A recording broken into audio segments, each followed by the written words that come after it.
Kung si Senator Amy Marcos ang tatanungin, dapat ibalik ang sistema ng paggawa ng Pilipinas ng sarili nitong armas.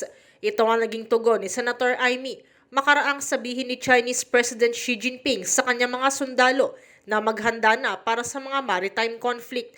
Ayon sa senadora, kailangang magpalakas ang Pilipinas at buhayin ang SRDP o ang Self-Reliant Defense Posture noong panahon ng kanyang ama na si dating Pangulong Ferdinand Marcos. Palaisipan para kay Senator Amy kung bakit ipinagbawal ang local manufacturing ng armas, kaya't ang mga gamit ngayon na sandatahang lakas ay puro imported. Makahina naman natin at nawala yung mga machinery at the defense equipment manufactured in the Philippines. Sana ibalik natin yan. Dahil ultimo M16, lahat manufactured and imported sa abroad.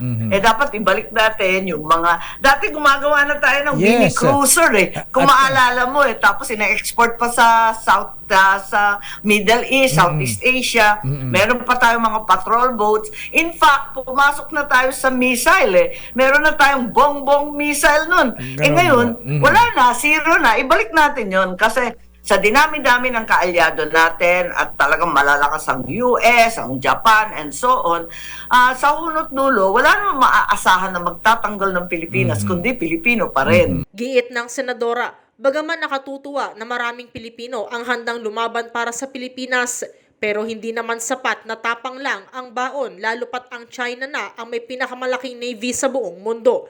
Gayunpaman, sinabi ni Senator Amy, mas maganda pa rin na idaan sa dialogo ang mga isyu sa China upang maiwasan ang tensyon at mauwi pa sa giyera. Para sa MBC TV Network News, ito si Nicole Lopez. Sama-sama tayo, Pilipino.